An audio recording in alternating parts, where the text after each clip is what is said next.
wabarakatuh. Kami dari kelompok 6, saya Aulia Rahmita, Dan saya Diana Patri Desni. akan membahas fungsi hukum dalam kehidupan masyarakat. Yang rangkaian masalahnya, 1. Hukum sebagai sarana rekayasa sosial. Yang kedua, hukum sebagai alat kontrol sosial. Yang ketiga, hukum sebagai sarana pengintegrasian. Yang keempat, hukum sebagai sarana pembaharuan dan pembangunan. 1. Hukum sebagai sarana rekayasa sosial. Tokoh mengenai hukum sebagai sarana rekayasa sosial yaitu Ross Keopold. Hukum adalah alat untuk mengubah masyarakat. Menurutnya, hukum itu berada di depan karena hukum dapat mempengaruhi pola kehidupan masyarakat. Sesuatu yang diatur oleh hukum bukan bertujuan untuk menciptakan sesuatu yang baru, tetapi untuk mendorong perubahan yang seharusnya dilakukan masyarakat.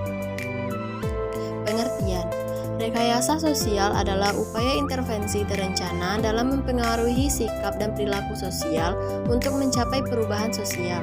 Hukum tidak saja digunakan untuk mengukuhkan pola-pola kebiasaan yang terdapat di masyarakat, melainkan juga untuk mengarahkan pada tujuan-tujuan yang dikehendaki, menghapuskan kebiasaan-kebiasaan yang tidak sesuai lagi, menciptakan pola-pola perilaku baru, dan sebagainya. Contohnya, pemerintah mengeluarkan Undang-Undang Nomor 10 Tahun 1992, sebuah kebijakan untuk menekan angka kelahiran, yaitu dibuat sebuah program KB yang berfungsi untuk menekan angka pertumbuhan penduduk masyarakat. Karena apabila laju kelahiran tinggi akan menyebabkan berbagai fenomena di masyarakat seperti kemiskinan, pengangguran, dan tingginya angka kriminalitas.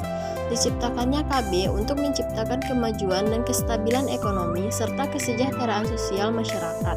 Kalau pertumbuhan penduduk tinggi, maka lapangan pekerjaan akan minim dan banyak pengangguran, kemiskinan, serta kriminalitas.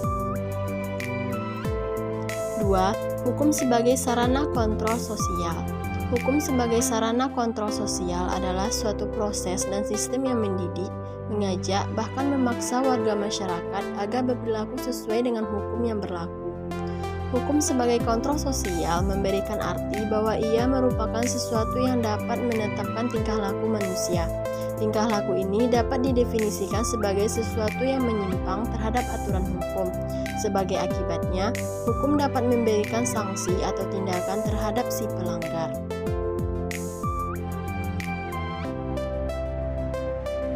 Menurut E.A. Ross, fungsi hukum adalah sebagai salah satu sarana pengendalian sosial yang mencakup semua kekuatan-kekuatan yang menciptakan serta memelihara ikatan sosial. Hukum sebagai alat kontrol sosial memberikan arti bahwa ia merupakan sesuatu yang dapat menetapkan tingkah laku manusia. Tingkah laku ini dapat berupa tingkah laku yang menyimpang dari aturan hukum. Sebagai akibatnya akan ada sanksi atau tindakan terhadap si pelanggar. Ini berarti bahwa hukum mengarahkan agar masyarakat berbuat secara benar menurut aturan sehingga ketentraman dapat terwujud. Contohnya, dibuatnya Undang-Undang Nomor 8 Tahun 2008 tentang pengelolaan sampah yang bertujuan untuk meningkatkan kesehatan masyarakat, menciptakan lingkungan yang bersih dan asri. Undang-undang ini mengatur tentang penyelenggaraan dan pengelolaan sampah secara terpadu dan komprehensif, pemenuhan hak dan kewajiban masyarakat, serta tugas dan wewenang pemerintah daerah untuk melaksanakan pelayanan publik.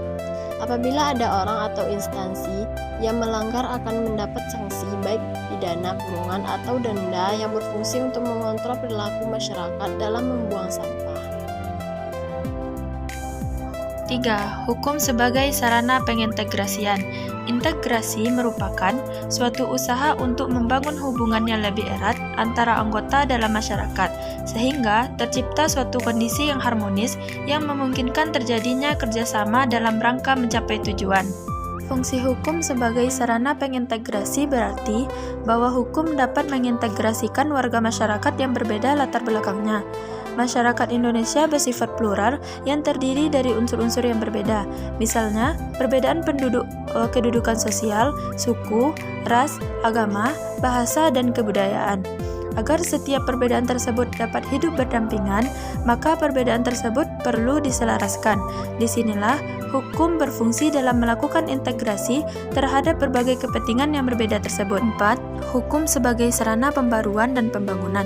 Teori ini dimotori oleh Mokhtar Kusumaatmadja. Beliau mengemukakan bahwa hukum juga berfungsi dalam pembaruan dan pembangunan masyarakat. Hal ini disebabkan karena ada keteraturan dan ketertiban dalam usaha pembangunan dan pembaruan yang merupakan hal yang mutlak untuk mengatur arah pembangunan yang dikehendaki dalam suasana damai dan teratur.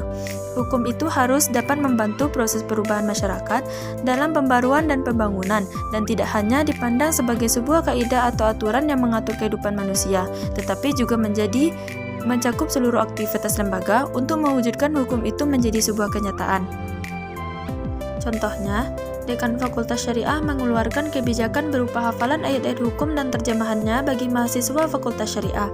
Kebijakan ini tertuang dalam SK Dekan Fakultas Syariah. Kebijakan ini diambil dalam upaya untuk meningkatkan kompetensi keilmuan mahasiswa agar menguasai ayat-ayat hukum dan terjemahannya.